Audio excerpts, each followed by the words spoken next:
ಕೊಡಗು ಜಿಲ್ಲೆಯಲ್ಲಿ ಆನೆ ಮಾನವ ಸಂಘರ್ಷ ಮುಂದುವರೆದಿದ್ದು, ಕಾಡಾನೆ ದಾಳಿಗೆ ಕಾಫಿ ಬೆಳೆಗಾರರೊಬ್ಬರು ಬಲಿಯಾಗಿರುವ ಘಟನೆ ಕೊಡಗು ಜಿಲ್ಲೆ ಸಿದ್ದಾಪುರದ ಬಸವನಹಳ್ಳಿ ಹಾಡಿ ಸಮೀಪ ನಡೆದಿದೆ. ಕರಡಿಗೋಡು ಗ್ರಾಮದ ಕಾಫಿ ಬೆಳೆಗಾರ ಸುಳ್ಳೆಕೋಡಿ ಚಿಣ್ಣಪ್ಪ ಮೃತ ದುರ್ದೈವಿಯಾಗಿದ್ದಾರೆ. ಸಿದ್ದಾಪುರ ಗ್ರಾಮ ಪಂಚಾಯಿತಿ ಸದಸ್ಯ ಜಯಂತ್ ಅವರ ತಂದೆ ಸೊಳ್ಳೆಕೋಡಿ ಚಿಣ್ಣಪ್ಪ ಬೆಳಗಿನ ಜಾವ 2 ಗಂಟೆ ಸಮಯಕ್ಕೆ ಕರಡಿಗೋಡುವಿನ ಬಸವನಹಳ್ಳಿ ಹಾಡಿ ಸಮೀಪದಲ್ಲಿರುವ ಮನೆಯ ಹೊರಗೆ ಬಂದ ಸಂದರ್ಭ ಮನೆಯ ಮುಂಭಾಗದಲ್ಲಿದ್ದ ಕಾಡಾನೆ ಅವರ ಮೇಲೆ ದಿಢೀರ್ ದಾಳಿ ನಡೆಸಿ ಕೊಂದು ಹಾಕಿದೆ.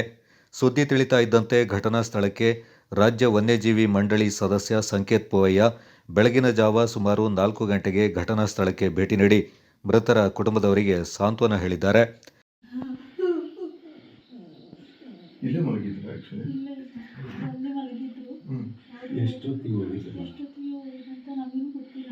ಸುಮಾರು ಮಧ್ಯರಾತ್ರಿ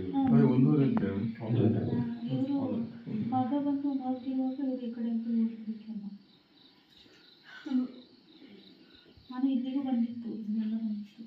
ಮಗ 12 ಗಂಟೆಗೆ ಹೋಗಿ ಬಸ್ಸಿಗೆ ಬಂದಿದ್ದಾನೆ. 12 ಗಂಟೆಗೆ ಜಯಂತ್ ಹೋಗಿ ಬಸ್ಸಿಗೆ ಹೋಗಿದ್ದಾನೆ. ಬಂದ್ಮೇಲೆ ಇವ್ರು ಕೂಡ ಹೋಗ್ಬಿಟ್ಟಿದ್ದಾರೆ. ಆನೆ ಜೊತೆಗೆ ಒಬ್ಬರು ಹೋಗಿದ್ರು, ಅಣ್ಣ ಒಬ್ಬರು ಹೋಗಿದ್ರು. ಒಬ್ಬರು ಹೋಗಿದ್ರು ಜೊತೆಗೆ ಹೋಗಿರೋದು. ಮೃತದೇಹವನ್ನು ಪೊಲೀಸರು ಹಾಗೂ ಅರಣ್ಯ ಇಲಾಖೆ ಅಧಿಕಾರಿಗಳು ಸಿದ್ದಾಪುರ ಸರ್ಕಾರಿ ಆಸ್ಪತ್ರೆಯ ಶವಾಗಾರಕ್ಕೆ ಮರಣೋತ್ತರ ಪರೀಕ್ಷೆಗಾಗಿ ರವಾನಿಸಿದ್ದಾರೆ.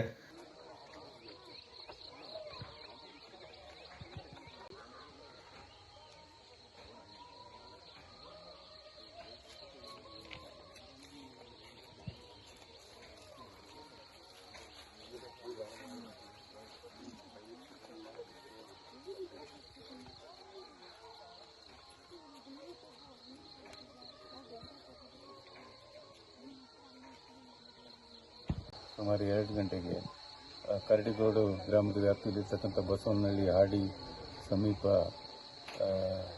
ಸೊಳ್ಳೆಕೋಡಿ ಚಿನ್ನಪ್ಪ ಅಂತಕ್ಕಂಥ 76 ವಯಸ್ಸಿನ ಕಾಫಿ ಬೆಳೆಗಾರರು ಮನೆಯಿಂದ ಹೊರಗಡೆ ಹೋದಂಥ ಸಂದರ್ಭದಲ್ಲಿ ಆನೆ ತುಳಿತಕ್ಕೊಳಗಾಗಿ ಅವರ ಅಮೂಲ್ಯ ಜೀವವನ್ನು ನಾವು ಕಳ್ಕೊಂಡಿದ್ದೇವೆ. ಈಗ ಅಲ್ಲಿಂದ ಅವರ ಪಾರ್ಥಿವ ಶರೀರವನ್ನು ಮರಣೋತ್ತರ ಪರೀಕ್ಷೆಗೆ ಸಿದ್ದಾಪುರ ಸರ್ಕಾರಿ ಆಸ್ಪತ್ರೆಗೆ ತಂದಿದ್ದೇವೆ. ವಿರಾಜಪೇಟೆ ವಿಧಾನಸಭಾ ಕ್ಷೇತ್ರದ ಶಾಸಕರು ಮಾನ್ಯ ಎಸ್ ಪೊನ್ನಣ್ಣನವರು ಈಗಾಗಲೇ ಅರಣ್ಯ ಇಲಾಖೆಗೆ ಮತ್ತು ಪೊಲೀಸ್ ಇಲಾಖೆಗೆ ಸಂಬಂಧಪಟ್ಟಂಥ ಎಲ್ಲ ಕ್ರಮಗಳನ್ನು ಕೈಗೊಳ್ಳೋದಕ್ಕೆ ಆದೇಶವನ್ನು ಕೊಟ್ಟಿದ್ದಾರೆ. ಮತ್ತು ಕುಟುಂಬಕ್ಕೆ ಸಂಪೂರ್ಣವಾಗಿ ಆ ಕುಟುಂಬದ ಜೊತೆಗೆ ಇರ್ತಕ್ಕಂಥದ್ದು ಮಾತ್ರ ಅಲ್ಲ, ಅವರಿಗೆ ಯಾವ ರೀತಿ ಸರ್ಕಾರದ ವ್ಯವಸ್ಥೆಗಳಿದೆ ಅದನ್ನು ಮಾಡ್ತಕ್ಕಂಥದ್ದು. ಮತ್ತು ಆ ಭಾಗ ನೋಡಿ ಅರಣ್ಯ ಪ್ರದೇಶದ ಮಧ್ಯೆ ಇರೋದರಿಂದ ಅಲ್ಲಿ ಆನೆ ಕಾರ್ಯಾಚರಣೆ ಹಲವಾರು ಬಾರಿ ಮಾಡಿದರೂ ಕೂಡ ಆನೆಗಳು ವಾಪಸ್ ಬರ್ತಕ್ಕಂಥ ವಿಚಾರಗಳು ಇದ್ದೇ ಇದೆ. ಆದರೆ ಇಲ್ಲಿ ಏನು 2-3 ಆನೆಗಳ ಸಂಚಾರ ಅಲ್ಲಿದೆ, ಅದನ್ನು ಸೆರೆ ಹಿಡಿದು ವೈಜ್ಞಾನಿಕವಾಗಿ ಪುನರ್ವಸತಿ ಮಾಡ್ತಕ್ಕಂಥ ಕೆಲಸವನ್ನು ತಕ್ಷಣ ಮಾಡಬೇಕು ಅಂತ ಆದೇಶವನ್ನು ಕೂಡ ಶಾಸಕರು ಕೊಟ್ಟಿದ್ದಾರೆ. ಈ ಸಂದರ್ಭ ಸಿದ್ದಾಪುರ ಕಾಂಗ್ರೆಸ್ ಪಕ್ಷದ ಝೋನಲ್ ಅಧ್ಯಕ್ಷ ಎಸ್.ಬಿ. ಪ್ರತೀಶ್, ವಲಯ ಅರಣ್ಯಾಧಿಕಾರಿ ರತನ್ ಹಾಗೂ ಸಿಬ್ಬಂದಿಗಳು, ಸಿದ್ದಾಪುರ ಠಾಣಾಧಿಕಾರಿ ಹಾಗೂ ಸಿಬ್ಬಂದಿಗಳು ಪಾಲ್ಗೊಂಡಿದ್ದರು.